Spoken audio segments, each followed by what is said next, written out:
Hello friend, नमस्ते, welcome back again. हमने last video में देखा था कि इंडिया ने रिसेंटली ही दो वैरायटीज़ को रिलीज़ किया है। जो दो वैरायटीज़ किसकी है? राइस क्रॉप की। और राइस क्रॉप की जो वैरायटी बनाई गई है वो जीनोम एडिटिंग करके बनाई गई है।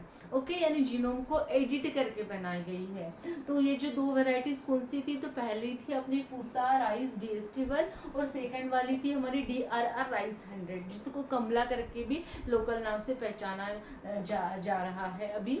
तो ये जो Pusa rice DST 1, this is the specially drought and stress tolerance variety. और जो DRR राइस है, this is the drought tolerance as well as the high yielding variety. जो कि ये जिस लाइन में इसमें जीनोम एडिटिंग किया गया था, तो ये जो सांबा मसूरी है, जो फेमस राइस है, उसमें ये वैरायटी बनाई गई थी। DRR राइस कौन से क्रॉप में बना सॉरी कौन से लाइन में बनाया गया था? सांबा मसूरी, जो ऑलरेडी वैरायटी इम्प्रूव वैरायटी है राइस की।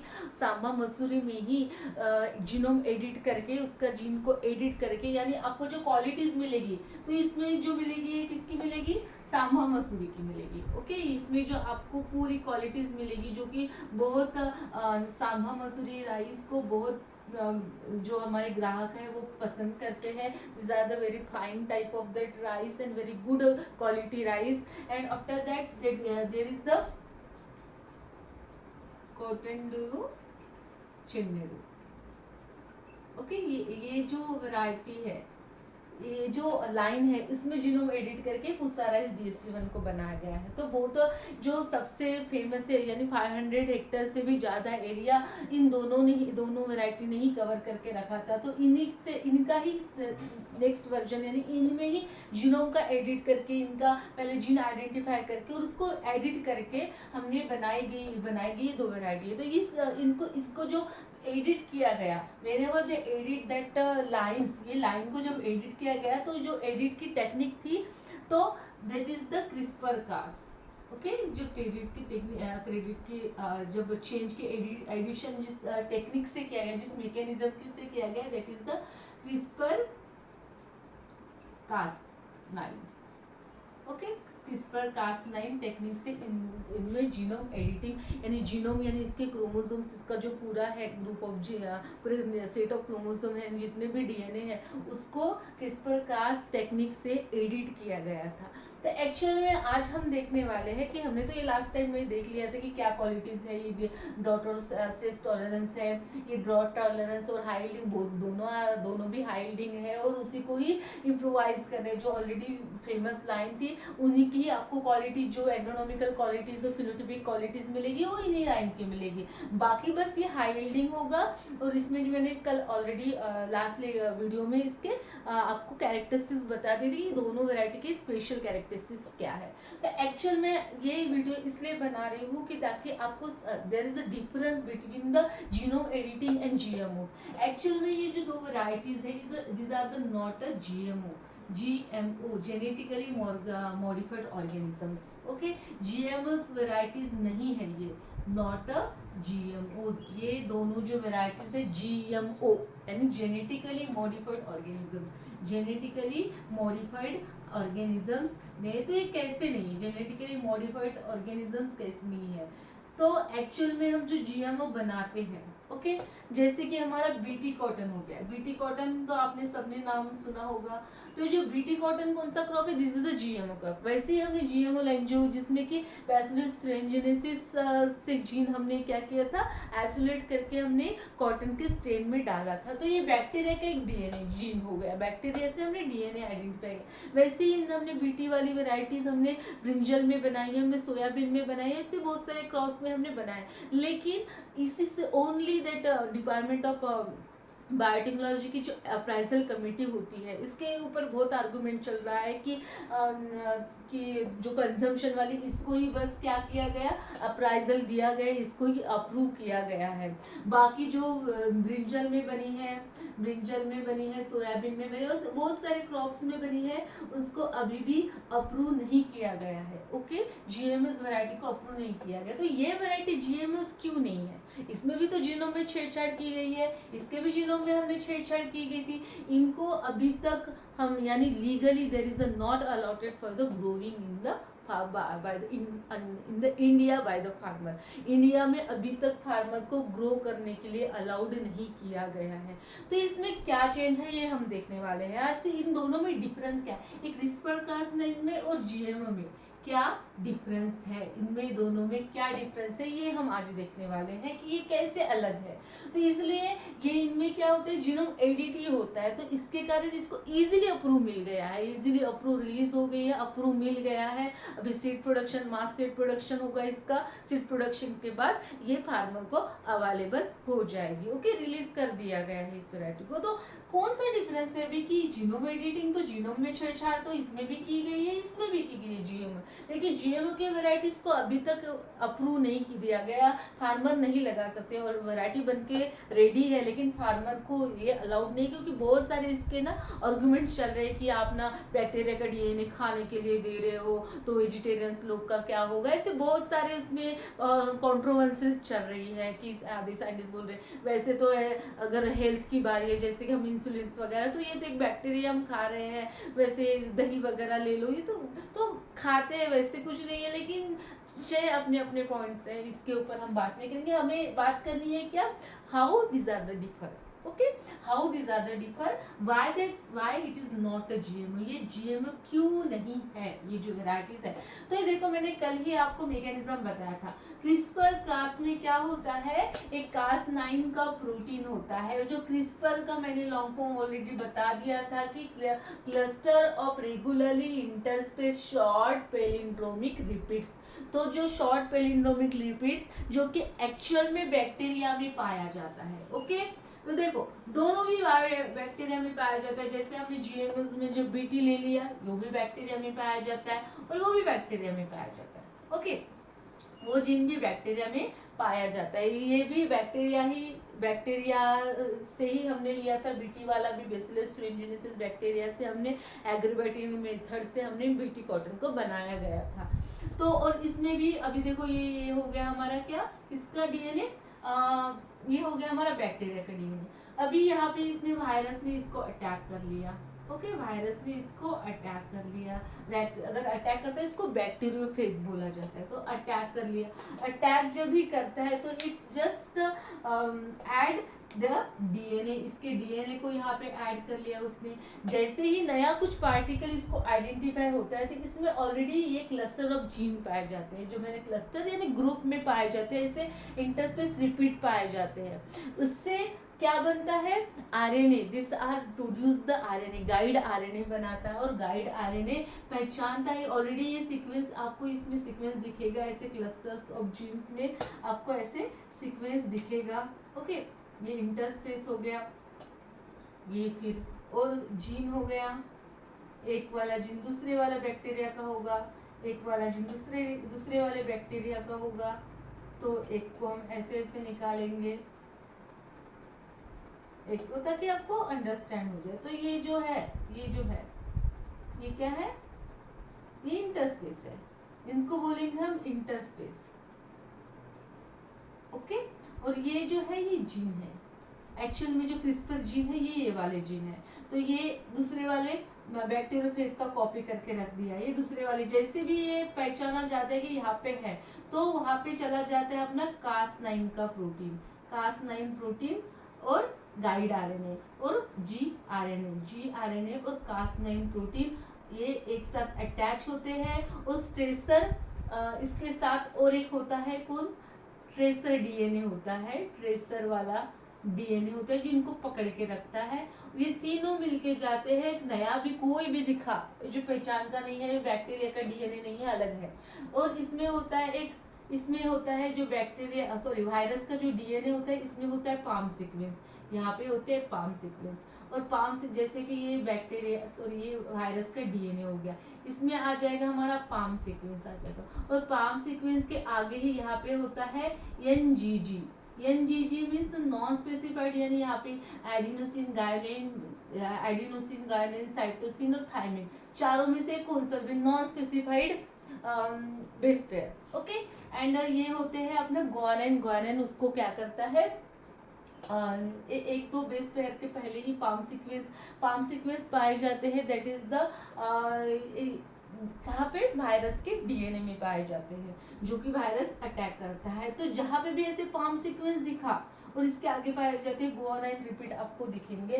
तो इसके आगे ही पाए जाते, जहाँ भी ये ढूंढते रहता है कास ने, कहाँ पे है पाम सीक्वेंस, कहाँ पे है पाम, क्योंकि पाम सीक्वेंस बैक्टीरिया की खुद के डीएनए में नहीं पाए जाते, ये ओनली पाए जाते हैं only in the sequences of the viruses, viruses के सीक्वेंस में ये पाया जाएगा। तो ये कास ने प्रोटीन इसको ढूंढते हुए जाएगा, ढूंढते हुए जाएगा, सब पकड़ लेगा। ये जो गाइड आरएनए जाके इसमें क्या करेगा, ये जो यहाँ पे यहाँ पे होगा अपना कौन, Cas9 का प्रोटीन अटैच हो जाएगा, और यहाँ पे अपना हो जाएगा गाइड आरएनए, जो इसके साथ क्या करेगा, कॉम्प्लीमेंट्री सीक्वेंस, जो गाइड आरएनए होता है वैसे सीक्वेंस बनाते हैं, पैलिंड्रोमिक सीक्वेंस बनाएंगे, और यहाँ से फिर थोड़े आगे से 2-3 बेस पेयर आगे से यहाँ से कट कर लेगा ये Cas9 वाला प्रोटीन, और कट करने के बाद ये उठा के लेके आएगा, यहाँ पे होगा अपना ट्रेसर वाला डीएनए, ट्रेसर डीएनए जो कि पकड़ के रखता है इनको, और ये जो ऐसे अपना क्या था, Cas9 प्रोटीन, और यहाँ से उठा के लेके आएगा इनके अंदर। तो इसमें आप देखो, अगर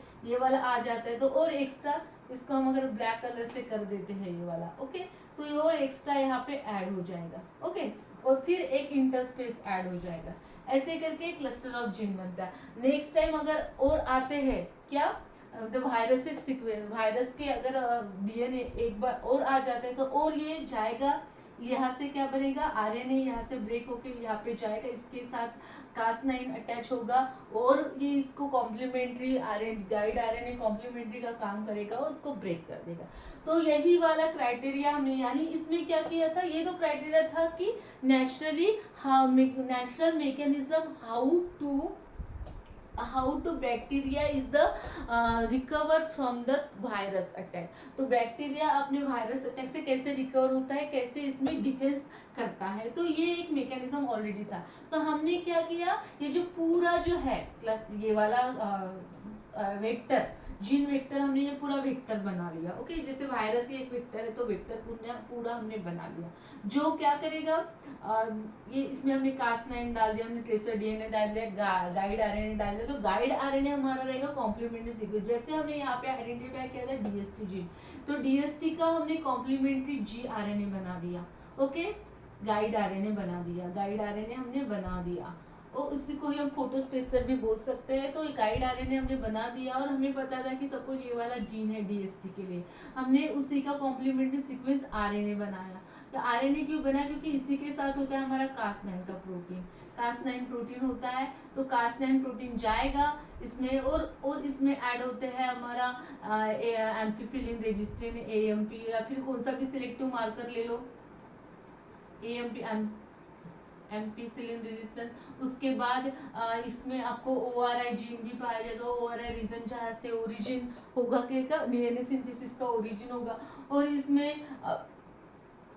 इसमें बाकी सब चीजें जो भी नेसेसरी है, इसमें ट्रेसर आरएनए पाया जाएगा, टारगेट आरएनए पाया जाएगा, टारगेट वाला आरएनए, यानी अगर हमें इसको एक्सचेंज करना है तो टारगेट डीएनए भी पाया जाएगा, जो कि टारगेट डीएनए भी पाया जाएगा। ऐसे हम पूरा मिला के वेक्टर बनाते हैं, उसमें ऐड करते हैं हम, उसमें सपोज राइस के जीनोम में ऐड कर देंगे, जीनोम में जैसे ही ऐड कर देंगे तो Cas9 का काम ही है, Cas9 work as a एंडोन्यूक्लियोसिस। Cas9 क्या वर्क करता है, एंडोन्यूक्लियोसिस का वर्क करता है। Endonucleosis mean the enzyme work for the cutting off that double stand of DNA, double stand, और जो कट करता है डबल स्टैंड को कट करता है, और जैसे भी डबल स्टैंड को कट करेगा, ओके, या फिर तो इसमें कुछ भी चेंज हो जाएगा, यहाँ से कुछ तो भी बेस पेयर, जैसे कि यहाँ पे AGCTTA, तो ऐसे है बेस पेयर्स है, ओके, अगर यहाँ से कट कर देता है तो इसके CT लॉस हो जाएंगे, सपोज ये 2 बेस पेयर लॉस हो गए तो एडिशन हो गया, या फिर कुछ भी नया ऐड हो जाएगा, हम उसमें डालेंगे, जो वेक्टर हमें डालना है कि हमें नया ऐड करना है तो नया ऐड करेंगे। तो इसमें क्या कर रहे हैं, हम नया वाला कास्ट डीएनए ऐड कर रहे हैं क्या, नहीं कर रहे। हमने बैक्टीरिया से डीएनए लाया क्या, नहीं लाया। हमने जो है यही है, सपोज ये राइस का वाला जीन है, उसी में हमने चेंज किया है, उसी में हमने एडिट किया है। ये इधर का इधर भी कर सकते हैं, हम रिप्लेस कर सकते हैं, हम उसको चेंज कर सकते हैं, हम उसको एडिट कर सकते हैं, इसको ऐड कर सकते हैं, यहाँ पे हम ऐड भी कर सकते हैं इस टेक्निक से, या फिर हम इसको डिलीट भी कर सकते हैं, डिलीशन और एडिशन डिलीट भी कर सकते हैं, कुछ भी हम कर सकते हैं Cas9 के हेल्प से। ओके, तो ये डायरेक्टली मैकेनिज्म हो गया। इसके रिजल्ट जो होते हैं 90% से ज़्यादा होते हैं। Miracle of that genome editing में मिराकल माना जाता है क्रिस्पर कास9 को। तो ये इसके कारण क्या होता है, they are edited the already present sequence. तो इसमें हमने कुछ नया वाला डीएनए ऐड किया है कि नहीं, हमने जो है उसी को ही हमने क्या किया, एडिट कर लिया, इसी के हमने चेंज कर लिया। इसके जगह हम जैसे सीटी था तो सीटी की जगह हम जी कर लेते हैं या फिर सी कर लेते हैं, एनीथिंग कैन बी चेंज। और देखेंगे कि उसका रिजल्ट क्या आ रहा है। After that we will be see that result how it's get work. इसके बाद हम देखेंगे कि वर्क कैसे कर रहा है, और उसके बाद हमें अगर उसका रिजल्ट अगर डिजायरेबल लगा तो उसको सेलेक्ट करेंगे, और सिलेक्ट करने के बाद या फिर हमने ऑलरेडी वो जीन का स्टडी किया होता है कि ये ऐसे सीक्वेंस है, या फिर हम देखते हैं कि डीएसटी जो है तो वो कैसे स्टोमेटल नंबर इंटेंसिटी या फिर कौन सा प्रोटीन बनाते हैं। जैसे मैंने बोला था कि डीएसटी जो जीन है it is the it encodes the zinc finger transcription factor, जिसके वजह से आगे जाके ड्रॉट के लिए रेजिस्टेंस वैरायटी बन रही है, स्टोमेटल नंबर कम हो रहे हैं, ये सब प्रोटीन टाइप के एक जीन बनाता है। तो इसमें हम अगर थोड़ा चेंज कर ले तो it will be that variety make the sure for the drought resistance variety बन जाएगी। इसके अलावा ये वैरायटी साइड रेजिस्टेंस भी ऐसे बन जाएगी। तो हमने चेंज किया, बस कुछ नहीं किया, हमने चेंज किया है। या फिर हमें एक आधा डीएनए चाहिए था राइस का ही, या फिर हमें टारगेट डीएनए चाहिए था, हमने जो आर्टिफिशियली बनाया कि हमें भी इसकी जगह ना हमें ये वाला सीक्वेंस चाहिए, CCG वाला सीक्वेंस चाहिए, तो हम इसको ऐड भी कर सकते हैं। क्योंकि कट वाला हमारे पास प्रोसीजर है। तो जो होमोलोगस देखो यूकैरियोट के डीएनए रिपेयर कैसे होता है, जहाँ पे अगर कट हो गया तो होमोलोगस ज्वाइनिंग के थ्रू, होमोलोगस क्रोमोसोम ज्वाइनिंग के थ्रू ये क्या होता है, अगर थोड़ी सी कॉपी यहाँ पे एंड है, हमारे पास एंड का सीक्वेंस ऑलरेडी प्रेजेंट है। ओके, तो ये अपनी अपनी अपनी अपनी आप कॉपी यहाँ पे बना लेता है, क्योंकि यहाँ से कॉम्प्लीमेंट्री सीक्वेंस ऑलरेडी अटैच हो जाते हैं, तो यहाँ के सीक्वेंस अपने अपने आप बन जाते हैं। तो इसके थ्रू हमारा क्या बन जाता है, there is the double stranded DNA is made, and itself they are regenerate the another new part, new stand of the DNA. इस तरह से वो अटैच होकर नया स्टैंड क्या कर लेता है, बना लेता है। तो ये जो सिंपल टेक्निक हो गई, कट कर लेगा कास्नेन प्रोटीन का, कट कर लेगा, हमारे पास गाइड आरएनए है उसके पास साथ गाइड जो तो वहां से कट कर लेगा और वहां पे कुछ चेंजेस हो जाएंगे। तो चेंजेस हो जाते हैं, तो इसमें हमने कुछ भी नहीं किया है। There is a no added the DNA from the another micro organism, no added the DNA from the हमने बैक्टीरिया से कुछ डीएनए वगैरह नहीं लिया है। Okay, there is no added DNA from the another organism. हमने अगर चाहिए होगा तो हम आर्टिफिशियली थोड़ा सा सीक्वेंस को इधर उधर करके चेंज कर सकते हैं, हम रिप्लेस कर सकते हैं, हम ऐड कर सकते हैं, हम डिलीट कर सकते हैं। ओके, एडिट करना है, यानी एक तो हमने कंप्यूटर में हमने अगर लाइन राइटअप कर लिया तो we can be go for that addition, हम कुछ वर्ड ऐड करेंगे, और we can go for that deletion, हम थोड़े से वर्ड डिलीट भी कर लेते हैं, या फिर हमने उसकी जगह नया वर्ड डाल देते हैं, ये ठीक नहीं, ये वाला वर्ड ठीक है। तो ये तीनों चीजें हम कर सकते हैं, जिसके थ्रू क्या हो गया, एडिट हो गया। एडिट के पॉजिटिव रिस्पॉन्स हमें दिखे, ईल्ड के ऊपर पॉजिटिव रिस्पॉन्स दिखे, हमारे ड्रॉट कंडीशन के ऊपर पॉजिटिव रिस्पॉन्स दिखे, हमारे साल कंडीशन के ऊपर जब हमने एडिशन किया। और तो इसमें हमने इसलिए इन क्रॉप को is a no called as a GMO crop, इस वजह से इनको जीएमओ क्रॉप नहीं बोला जाता है। This is not a GMO crop because we are not, GMO means the artificially और we are transfer the DNA from the another organisms, transfer the ये जैसे हम जीएमओ का अगर बीटी कॉटन बोलेंगे तो बैसिलस thuringiensis जो बैक्टीरिया है उसमें से हमने क्या किया, जो जीन था, जो जीन क्या काम करता था, बैक्टीरिया बैसिलस thuringiensis, ये जो बैक्टीरिया है उसमें क्या करता था, जब भी अगर उसके ऊपर अटैक कर लिया, जैसे हमने वो डीएनए जहाँ से जीन लाया है, तो जैसे भी किसने अटैक कर लिया, जैसे ये बीटी कॉटन बना गया है पिंक बोलवर्म रेजिस्टेंट जीन, जैसे भी उसको पिंक बोलवर्म खाती है तो उसकी डाइजेस्टिव सिस्टम क्या हो जाती है, ब्रेक हो जाती है इसकी पिंक बोलवर्म, जिसके वजह से वो पिंक बोलवर्म अगर उसके पत्ते को खा लिया बीटी कॉटन के तो पिंक बोलवर्म मर जाएगी। तो ये बैक्टीरिया में में जीन पाया गया था कि बैक्टीरिया में ऑलरेडी ऐसे जीन था कि अगर बैक्टीरिया को इसमें खा लिया तो वो क्या हो जाएगा, the gene which is the helpful for the resistance, तो खुद के इसमें रेजिस्टेंस मैकेनिज्म ऐड करेगा। तो हमने वो जीन के जीन उठा के हमारे कॉटन में ला लिया, और जीन के जीन उठा के हमने जो ब्रिंजल में ला लिया, जो कि जीन रेजिस्टेंस था पिंक बोलवर्म के लिए। जो बोलवर्म होती है, हमने देखा होगा कि बैगन में बहुत सारी ये पाई जाती है, ज्यादा वार्म्स पाई जाती है, तो उसके लिए रेजिस्टेंस था। तो हमने क्या किया था उसमें जीएमओ में, हमने बैसिलस थ्रेंजेनेसिस से हमने जीन आइसोलेट करके जीन को हमने ट्रांसफर किया था। कहाँ पे ट्रांसफर किया था, transfer into the BT cotton में ट्रांसफर किया हमने, ब्रिंजल में ट्रांसफर किया, और इस वजह से ये कौन सा क्रॉप कहलाया, that is the genetically modified.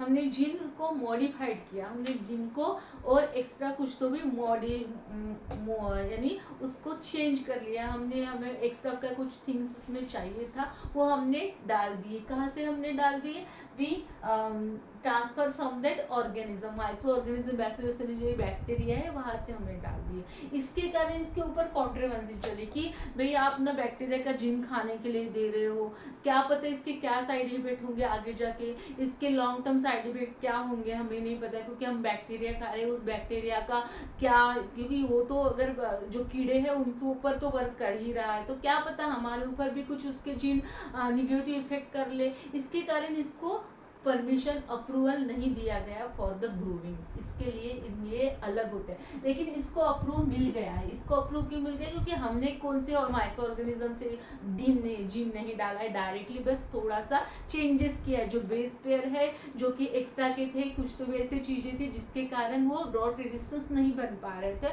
तो हमने वो जीन को हटा दिया, या फिर हमने कुछ तो भी बेस पेयर को चेंज कर लिया, जिसके कारण जो प्रोटीन बनता था, जिसके कारण जो वैरायटी ड्रॉट ससेप्टेबल होती थी वो प्रोटीन नहीं बन पाया, और वो जो ड्रॉट रेजिस्टेंस बन गई, या फिर ऐसा प्रोटीन बना जो ड्रॉट स्ट्रेस को भी सह सकता है, टॉलरेंट बना सकता है। तो इस वजह से इस तरह से these are the differ between the GMO, means they are the differ between the editing and differ between the GMO. तो इस तरह से ये जो वैरायटी है, ये वैरायटी कैसी है, जीएमओ नहीं है, कंफ्यूजन नहीं होना, ये जीएमओ नहीं है, जेनेटिकली मॉडिफाइड नहीं है। इस वजह से इन वैरायटीज को इजीली, क्योंकि हमने ना बायोटेक्नोलॉजी में अभी तक देखा था कि सब जीएमओ ही चल रहा है। हमने ऐसे बायोटेक्नोलॉजी में अगर एग्रीकल्चर का वर्क देखते हैं तो उतना ऐसे एडवांस वैरायटी की डायरेक्टली बहुत सारे फार्मर इसको अप्लाई कर रहे हैं, बहुत it is efficient work, that biotechnological tools are very very efficient they are, जैसे बहुत सारे आपने बीटी कॉटन का छोड़ के अभी तक हमने बायोटेक्नोलॉजिकल डेवलपमेंट वाले वैरायटी का इतना नाम नहीं सुना था। लेकिन ये देखो सांभा मसूरी की ही वो लाइन है, तो इस वजह से this are the very very very very useful for the farmer, because there is a 19%। आप देखोगे कि इसका ईल्ड जो है, जो सांभा मसूरी जो पहली वाली वैरायटी थी उससे 90% ज़्यादा है। हमने 300 लोकेशंस पे इसका टेस्टिंग किया है, रिसर्च में इसका टेस्टिंग किया है, 300 लोकेशन ऑफ इंडिया में अलग अलग जगह पे हमने इसका टेस्ट किया है, तो हमने पाया गया कि ज़्यादा 90% हाई ईल्ड, और इसको पाया गया है कि ये तो ना बहुत ब्रॉड रेंज, अगर पानी की कमी हो जाए तो भी ये अच्छा ईल्ड देगी। अगर आप दूसरी कौन सी भी लोकल वैरायटी ले लो तो उसके कंपैरिजन अगर इसमें भी उतना ही ट्रेस आ गया तो भी ये ईल्ड अच्छा खासा दे देगी, और ये वाली जो वैरायटी है वो 19% ईल्ड ज़्यादा देगी। ओके, तो ये अच्छे फीचर्स थे जो किसके वजह से पाए गए, एडिटिंग के वजह से पाया गया। इसमें हमने मॉडिफिकेशन वगैरह कुछ नहीं किया, और इसके हेल्प से हमने बनाई है नई वैरायटीज जो वेरी इंपॉर्टेंट है, वेरी यूजफुल वैरायटी है। तो ये थी difference between the GMOs and difference between the editing varieties. तो एक इस प्रकार से एक मिराकल है फॉर दैट वैरायटी, और अभी तो हमने पहली बनाई है, आगे जाके हम ऐसे बहुत सारे वैरायटीज नई वैरायटीज जो क्लाइमेट रेजिलेंट वैरायटी जो कि अभी का कॉमन प्रॉब्लम है, तो ऐसी वैरायटी हम इसके हेल्प से, CRISPR Cas9 मैकेनिज्म के हेल्प से we can be produce the new types of variety, and it will be definitely help to our farmer, for the Indian farmer. बस इसका रिसर्च आगे जाए और ऐसे और नई वैरायटी हम बना सके, यही होप करती हूँ। और आपको कोई डाउट है you can be ask me. Okay, thank you friends, thank you so much.